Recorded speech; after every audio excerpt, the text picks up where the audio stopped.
ever get that nervous laughter when, you know, something very good or something very terrible is about to happen? The last few days in France and Switzerland have been around about 24 degrees C or just over 75 degrees Fahrenheit.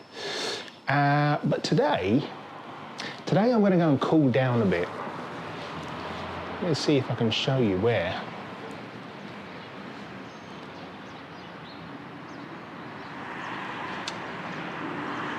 Up there. See you in a bit. I based myself in the village of Tash, which is the last village you can drive to before you have to take the train into Zermatt. There's a large parking garage if you're just doing a day trip to Zermatt, and it's easy to get your train tickets online via the Omio app. The PDF tickets are emailed to you and you just use your phone to scan through the barriers. I'll leave a link to the Omio app in the description. So welcome to Zermatt, and the trains that get here from Tash run every 15 to 20 minutes. And you have to get a train here from Tash because they don't allow cars. So that's why you can see these little electric taxi buggy things going around. And it makes it very safe to just walk around on the streets, obviously. But what's in Zermatt, apart from a lot of very wealthy people and very rich shops? Well, let me show you. It is, of course, the gateway to the Matterhorn.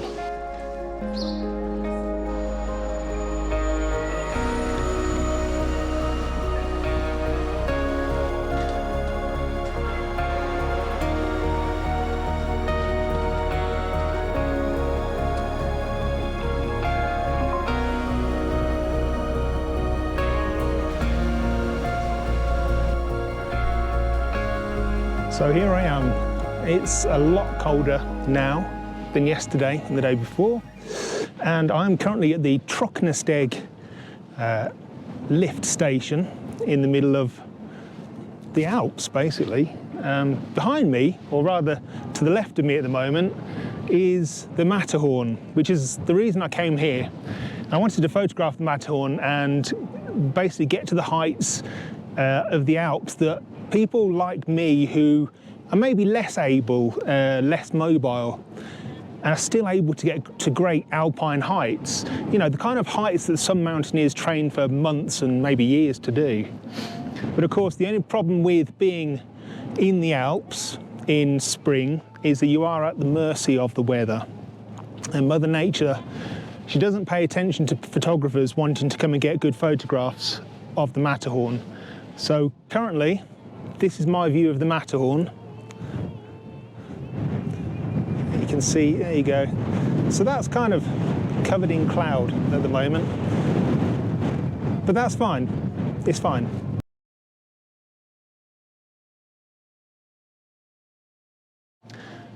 So looking at the clouds, I'm not sure whether we're going to get a great photo of the Matterhorn. I've taken a couple of photos already, but I'm not disappointed. It's okay, it's slightly disappointing that the clouds came in, and yesterday and the day before were absolutely crystal clear, but also it was holidays and it was a Sunday. And you can look at the webcams from the viewpoints up at the Kleiner Matterhorn, and it was absolutely heaving. And even a lot of the people who come up here to go skiing and snowboarding, they take that extra trip up to the very top and just to go to the viewpoint, because the highest viewpoint you can get to in the Alps almost at 3,883 meters. So I'm going to, you can see behind me actually, you can see the actual gondolas that are going to take you up to the very highest viewpoint on the Matterhorn Glacier Paradise. And that's the ticket you have to buy. If you want to go to the very top, you have to buy a ticket for the Matterhorn Glacier Paradise. I'll put links in the description. But the other good point about the Trocknesteg station is it's got a restaurant cafe. It's not cheap, I'll give you that. But when it's, I don't know, it's very cold at the moment, but coffee is very welcome at this stage.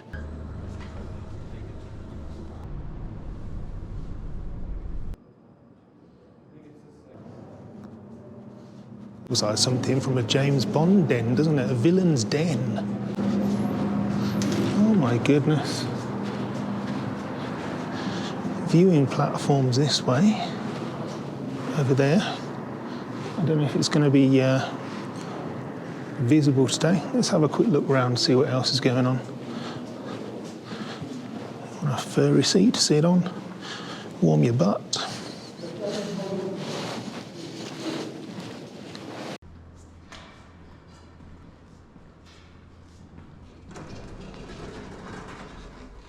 Okay, I don't know if this is a good idea or a bad idea, but I'm about to go to the highest point that you can get to on the climb of Matterhorn. Do you ever get that nervous laughter when, you know, something very good or something very terrible is about to happen? Okay. I don't know how windy and how cold it's going to be up here, but I've got to do it because I came all this way. I'm not going to miss out. Cold. Yeah, very cold. Oh my goodness.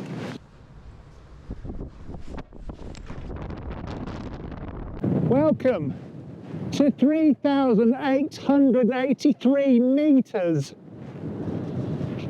above sea level. And I'm going to be the only person up on the viewing platform. We're going up some steps. So this bit maybe isn't quite so accessible friendly. But I want to get up here while there's a little break in the clouds to experience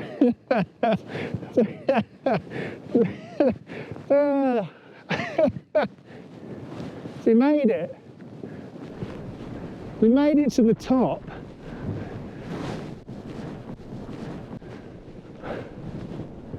Breathtaking.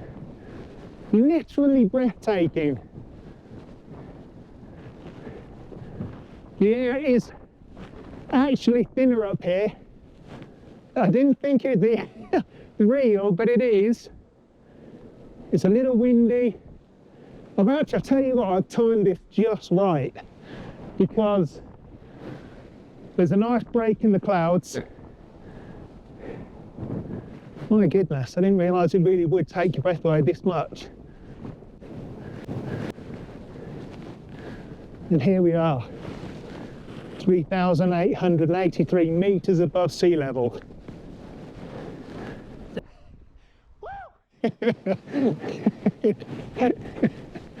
Now there's a webcam, but it's a 360-degree webcam just over there.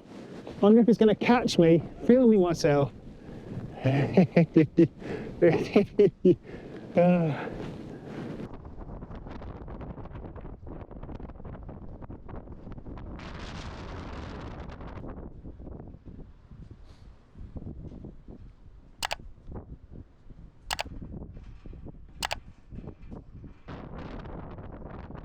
Okay, I've managed to get a coffee in the probably one of the highest cafes in the world, definitely in Europe.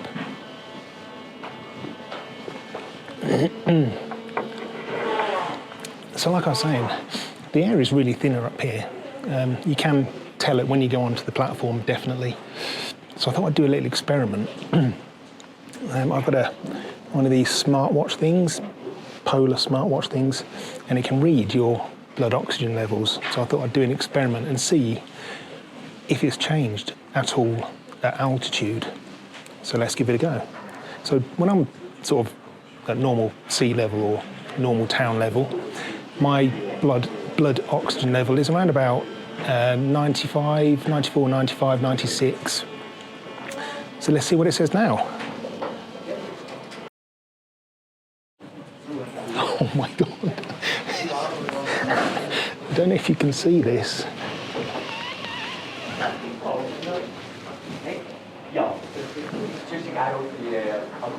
My blood oxygen level is 85%. That's a 10% drop on normal. Wow. It does say that I am at altitude, but I love science.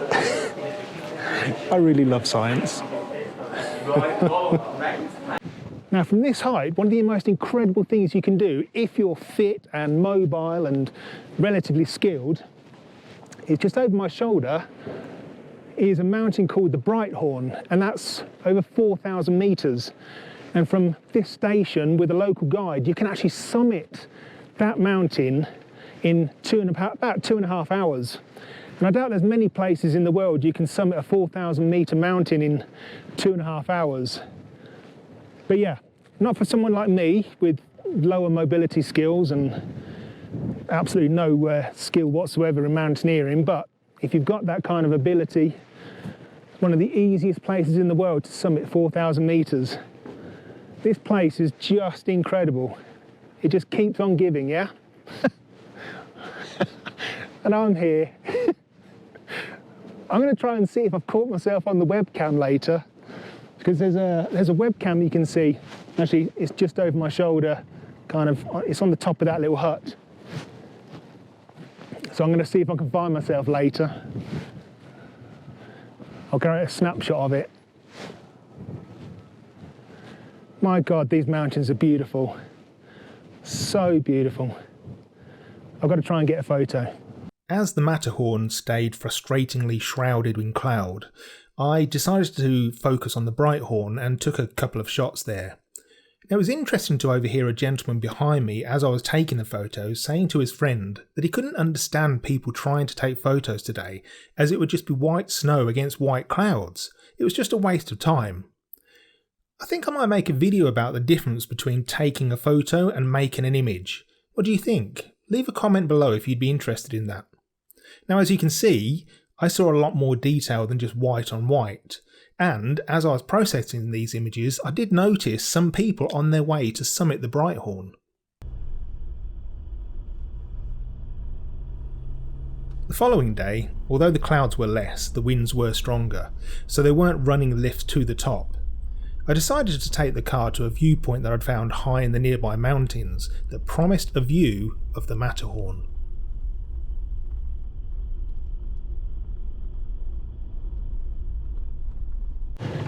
Can you believe the views on these roads?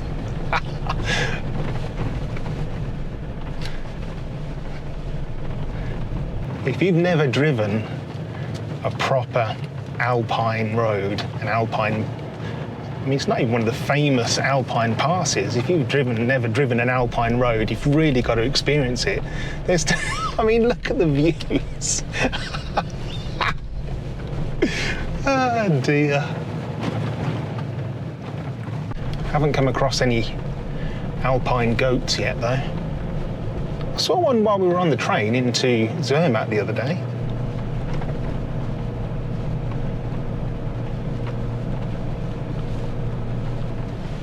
Oh my goodness. Can you just look at these views? What the? There's a little church. Look at this tiny little church.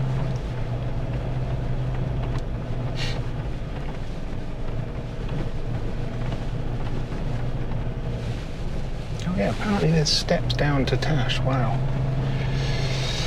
Nope. Oh my goodness. I don't know where the road goes from here, but apparently the viewpoint that I'm aiming for is still going up.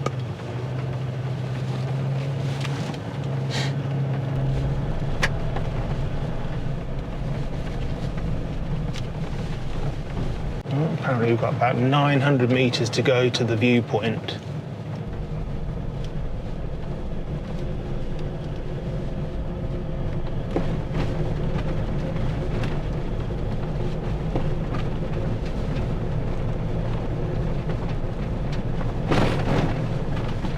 Wow, there was a sign back there for falling rocks.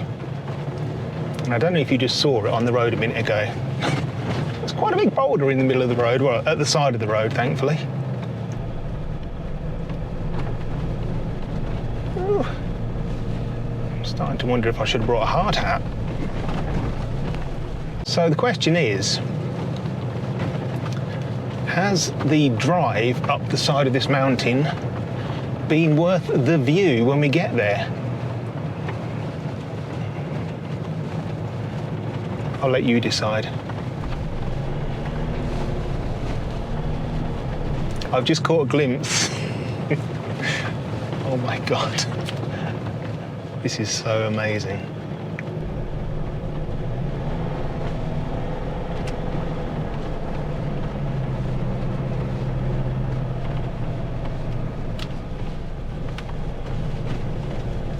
Wow, there's an old shack there that's basically just fallen to pieces. It's about the first fallen to pieces shack that I've ever seen.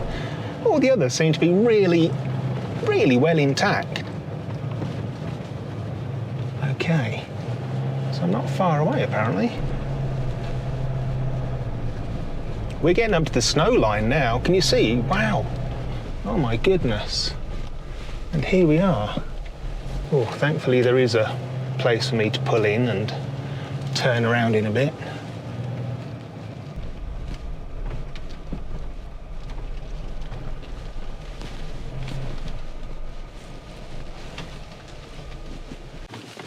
I have a feeling I might need a coat. It's a little bit chilly up here.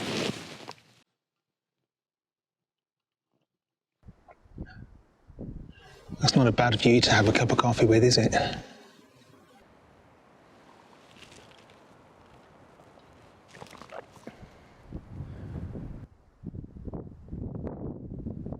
And of course, a piece of apple pie.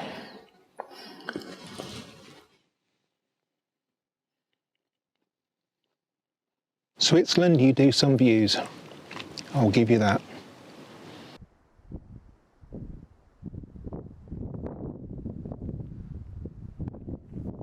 Well, that's a good cup of coffee, a nice bit of apple pie,